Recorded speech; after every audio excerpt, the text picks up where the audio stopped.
Okay, so what makes this so unusual? I just had a talk with a guy who has another page that talks about DLP problems. And we both agreed that the normal failure of a DLP chip, the symptom that you see is a dead pixel. Basically, it's a white spot. Or in my case, it might be a light gray spot because of the color of my screen. But it is a failed micro mirror. And when they start going bad, they really go bad. Heat is the number one problem with DLP chips. Okay, so I have mine raised off the floor, and every day I dust with something that with the static dust pickup. So I keep my floor, my hardwood floor, very clean. I have a badass air filter right here that runs constantly. All of my shelves are all made of glass, so I can see the dust in my room because of my lung problems. And my room is very dust free. Okay, it has to be out of necessity. It's also very cool. And the floor is the coolest place in the room. I know people who bought the cabinets. They bought the cabinets. The cabinets, as far as I'm concerned, are the worst thing in the world for your projector because DLP chips do not like heat. And this is why I have mine set up the way it is, because the temperature where that projector is the coolest temperature in the room. When I run my air conditioner, it falls down onto the floor, that one up there, okay? It falls down onto the floor, and I can feel it on my feet when I stand up. It is the coolest place in the room intentionally. This is how I set everything up. That unit up there does not draw dust into my room. My room is basically dust-free now. I constantly keep my projector screens, I dust them, make sure that they're clean, okay? Don't use an air blower on your projector, for God's sakes, okay? Use a static attractor. So, yeah, the mysterious thing is these defects that I'm seeing right now, they're the same shape. They're not white, they're not white pixel failure, which is what DLP chips do. They start out with one white pixel, and next thing you know, you got 5, and next thing you know, you got 20.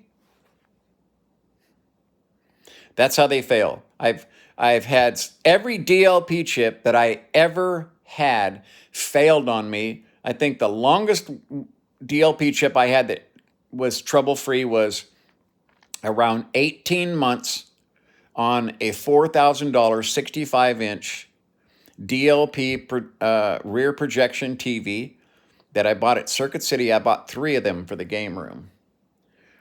And people from the Larry Von Buren page remember the 3 65-inch Samsungs we had across here. They were too fat. They took up too much room, you know what I mean? But I had one fail, and then another fail, and another fail, and that TV was unusable within 6 months. Then the second one, as soon as I saw the first white pixel failure, I was like, oh shit, fuck, here we go. So my warranty's out, okay? 6-month warranty on these. And I'm like, why 6 months? Well, Circuit City's going out of business. Fuck. So Samsung, when I called them about it, they wouldn't do anything. They said, oh, well, those TVs were the year before. And Circuit City should have told me that. Basically, I got a bullshit story from Samsung. I got a bullshit story from Circuit City. And no sooner did I discover that my 2 failed, very expensive $3,500 TVs were not going to be able to be repaired unless I did it myself. And now those TVs failed so often that those DLP chips were for sale at Amazon. That's how much they failed. The fucking chip for those TVs was available at Amazon. No one was told about the DLP failure rate back then. Okay? So they've improved slightly. But see, I'm not getting the white dot failure. I'm not. So I don't know. Is this laser? Is it the DLP chip? Is this something new that... But the thing is that the defects are exactly the same. They're exactly the same. And that is just too bizarre to me. So yes, every DLP chip product that I've ever had failed on me just outside of a year. Totally unacceptable quality. And most projectors are DLP, unfortunately.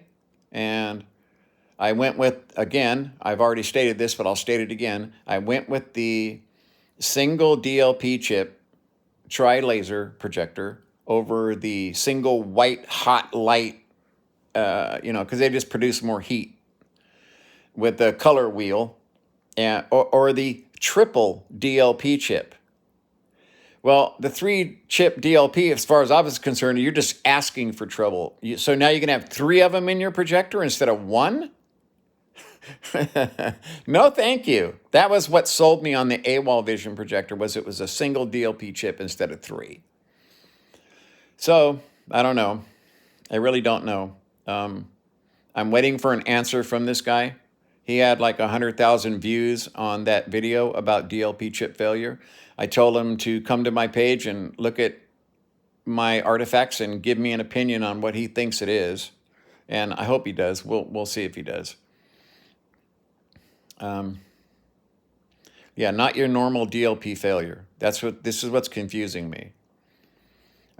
If they're saying it's an HDMI this, HDMI that. Well, if you swap out one HDMI cord for another HDMI cord and the artifacts are identical in shape and size, the line drops down, squiggle, squiggle, squiggle, squiggle, squiggle, goes back up and goes straight off the other side. Identical. And it was also identical to my first projector that got replaced. Okay, this is something I can't figure out. What I know is it's not my devices. It's not my fucking HDMI cords, for Christ's sakes. Please don't do that Monday when I call you, okay? It's not HDMI anything. So let's find out if I get an answer from this guy after he sees it, because this is bizarre. I've never seen a DLP failure like this, but then I've never had a tri-laser projector either. Everything has always been a single light source bulb. And see, one of the reasons I bought the original Samsungs I did, where I had the 3 of them across here, the 65-inch, was that there was a little door on the back, and you could open up this door and replace the light source right there. $60 for a bulb. And I went, oh, fuck, that's great. Well, the bulbs never failed on me. All 3 DLP chips failed on me. So just remember that, yeah, I've never had one that gave me, if it lasts a year, it's been a fucking miracle. So I'll see Monday morning what happens. I don't know. I will go for a repair, or I will go for them diagnosing and figuring out what the fuck is going wrong. And if they tell me nothing is wrong with it, well, they're liars. If it shows up on multiple devices, it's not my devices. If it shows up after multiple HDMI changes, it's not my HDMI cord. If it shows up after multiple experimentation between HDMI 1.4, 2.0, and they're still there, it is not my use of the product. So we'll find out. But it's just highly unusual. This is not your normal HDMI failure, and it's confusing as hell. I don't understand it. I'm trying to figure out what it could be, and right now I'm at a loss, because I'm trying to find other failures like this online, and so far I haven't been able to.